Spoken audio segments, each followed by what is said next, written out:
Hey guys, this is our new GTV suggestion box. Y'all should start coming by the TV room and giving us suggestions every week. Let's see what we got today. Just give me my money, Trent. Let's get a building. Alright. Just give me my money. Yeah, you gonna see it. Give me my money. Yeah. Just give me my money. I knew y'all were talking about me.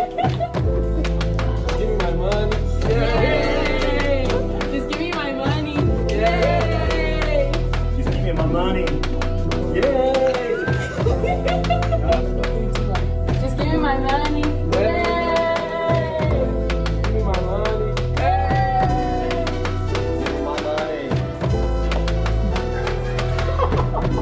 What the heck? Just give me my money. Give me my money. Give me my money.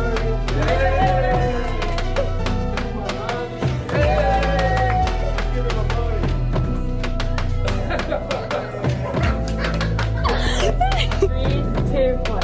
Just give me my money. Just give me my money.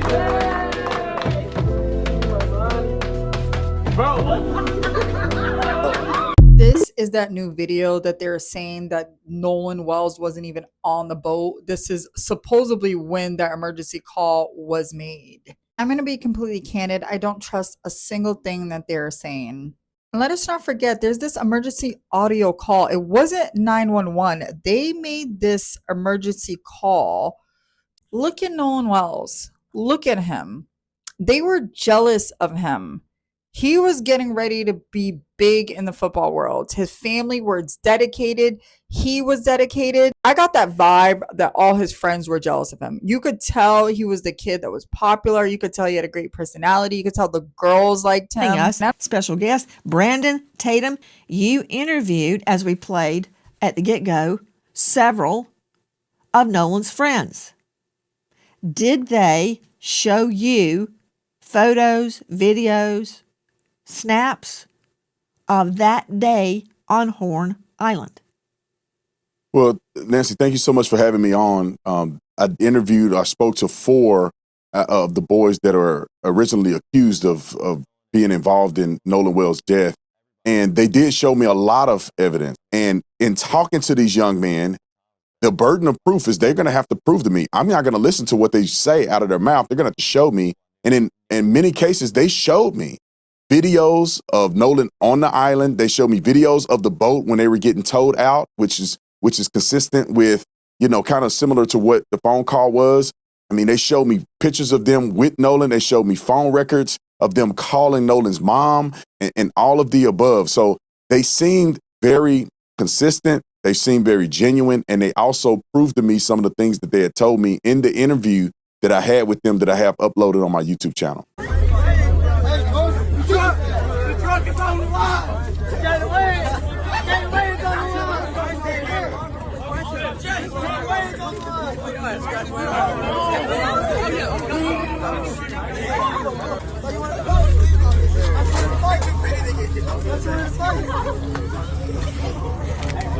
Ain't no minute, bro. Fuck. You want to fight? Come on. Get live! Get live! World star, we out here. World star, we out here. Somebody get his triple ass. I got your brother. Was it all that motherfucker got brother? Hey, come on.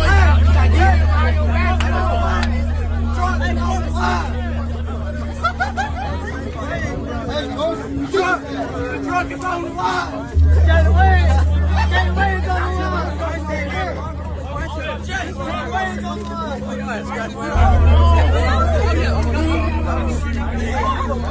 I'm about to tell you exactly what the fuck happened in Nolan Wells. I could put any money in the fucking world. See, I hung out with a lot of white people like that in high school. And although I am white myself, I certainly am not one of them. But I did have the pleasure of being their friend, and I guess that came with being the butt of every joke and enjoying the finer things in life. But this is textbook. I can give you a fucking play-by-play, I promise you. See, what had happened was, they were getting rowdy, whatever the case may be, drinking all day. Something happened, malicious or not, doesn't really fucking matter. And those boys saw him take his last breath. I guarantee you that. They had an oh fuck moment, got scared, left him, drove the boat off, went home, told mommy and daddy. Mommy and daddy told him to shut the fuck up and got him over. It's textbook. Again, I saw this shit happen over and over again growing up. This is how they fucking operate every single motherfucking time. You wanna know what happened to Nolan Wells? Go ask some boys. Problem is now you gotta drag it through court because they lawyered up. But they fucking know. They most certainly fucking know. Slow down. Introduce you to Ike Pyron, Wyatt Pyron's brother, who is one of the friends that was with Nolan that day. Just read how he speaks about black people in this message. He said, worthless blacks. Oh, but it's not racially motivated? Let's see what Warren's mommy's up to then. She's got a flag in the background that might be dinging some alarms in your head, doesn't it? Yeah, that would be the old Mississippi flag. Well, you know what's interesting? They haven't used the Confederate flag for Mississippi since 2020. So a new flag dropped 6 years ago, and you, a white woman judge, decide to keep the old one with the Confederate flag in it? And again, no emergency calls made, no locals asked for help. Sheriffs are now questioning people and pressing for answers, looking for leads, when they said it was originally no foul play because we are talking about this. And as soon as we turn away from this shit and say that it's not happening to people, it will happen time and time again. And that is why we keep talking about it. And this has made it all the way to Colin Kaepernick, who has offered to pay for the family's independent autopsy of Nolan. Why did they go through so much stress and forget the guy's phone and delete all of those pictures and all of those text messages from his phone? Why? Why, when the entire community was doing a missing person search, these boys and them parents go out to dinner? And even when people ask them to come, them say no. One of the boys, their mother, who's a judge, why were they cleaning the boat so thoroughly at her house? Why did the coroner run in and talk about no foul play and nothing suspicious before an autopsy was even done? Judge Ashley Cole, if you had a case that involves a murder and the murderer makes a phone call to his mother and tells her that he killed his best friend, and the mother gives instructions to the son regarding the murder,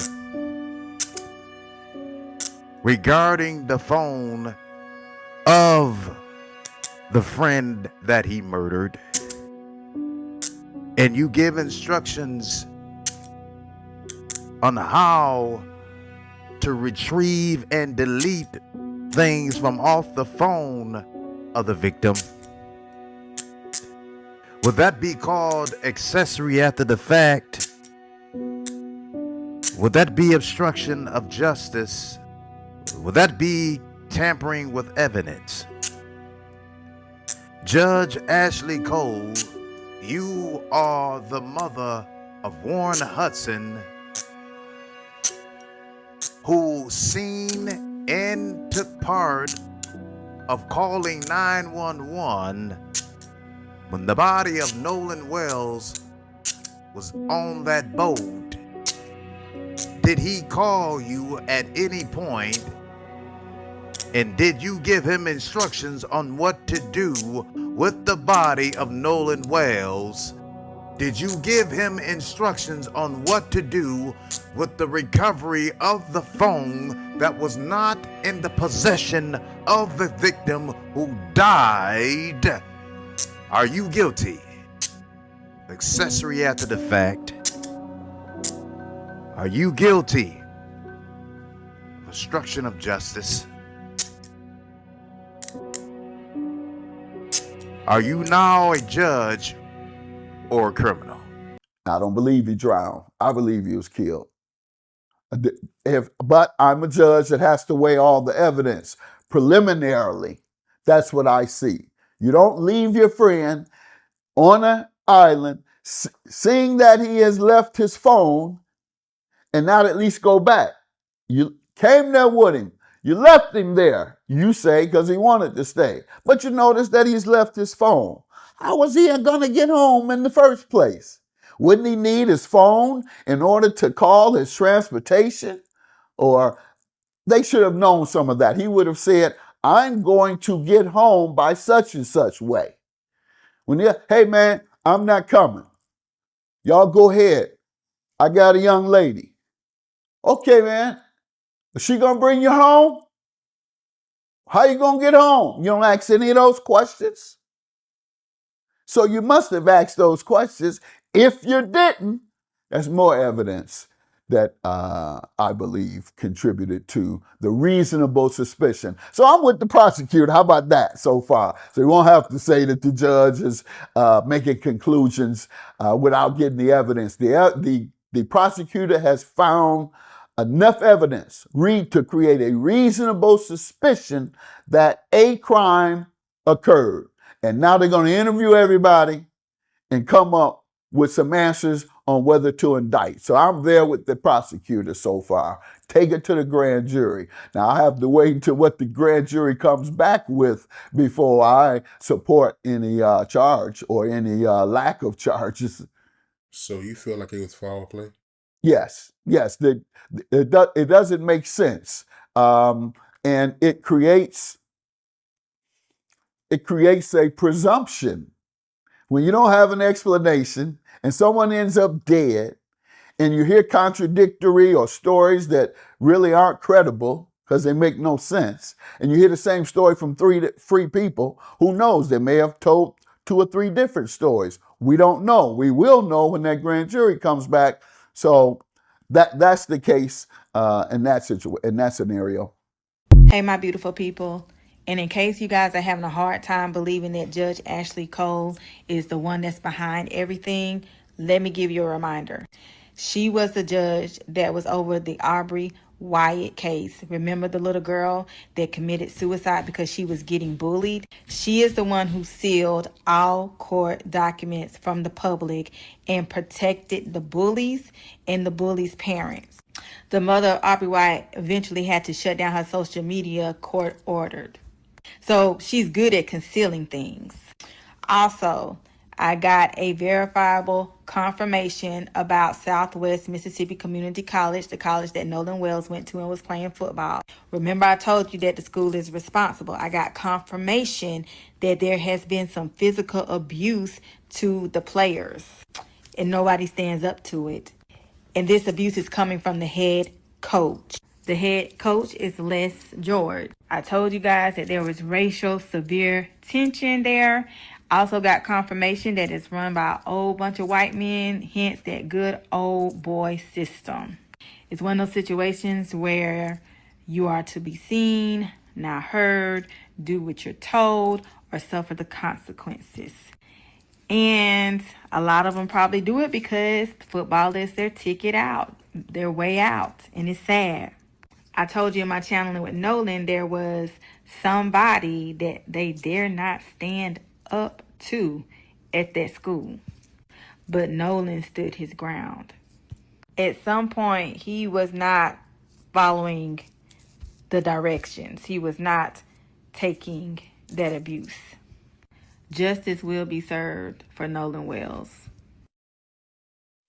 Hey, Have you guys been following the case of Aubreigh Wyatt? If not, she was a 13-year-old girl that went to Ocean Springs Middle School in Ocean Springs, Mississippi, and took her own life in September of 2023 after being incessantly bullied by a group of 4 girls. One of the reasons for the community's outrage is even after Aubreigh's death, her bullies continued to harass her and bully her. Now, Aubreigh's mom, Heather, has taken to social media as an outlet to, discuss her grief and share Aubreigh's legacy. And one of the topics that she speaks about often is bullying and what the detrimental consequences of bullying can lead to. Multiple pages, not Heather, but other pages that have taken the bully's information, personal information, and blasted it for the world to see. It's suspected that one of the reasons the main bully is being protected is because her father is a superintendent for a nearby district. The main bully's parents have sued Heather, and as a result, the judge has said that Heather needs to take down all of her social media accounts effective immediately for, quote, the protection of the minors in this case. I guess my question in all this is, where was Aubreigh's protection? Because she asked for it for years and nobody gave it to her. That's why I tell you can't go out that far without me. Remember I said there could be stuff in that water? I don't know that. But you know what? This alligator was been right up here on shore. He was on shore? Like it came right as close as it is right now.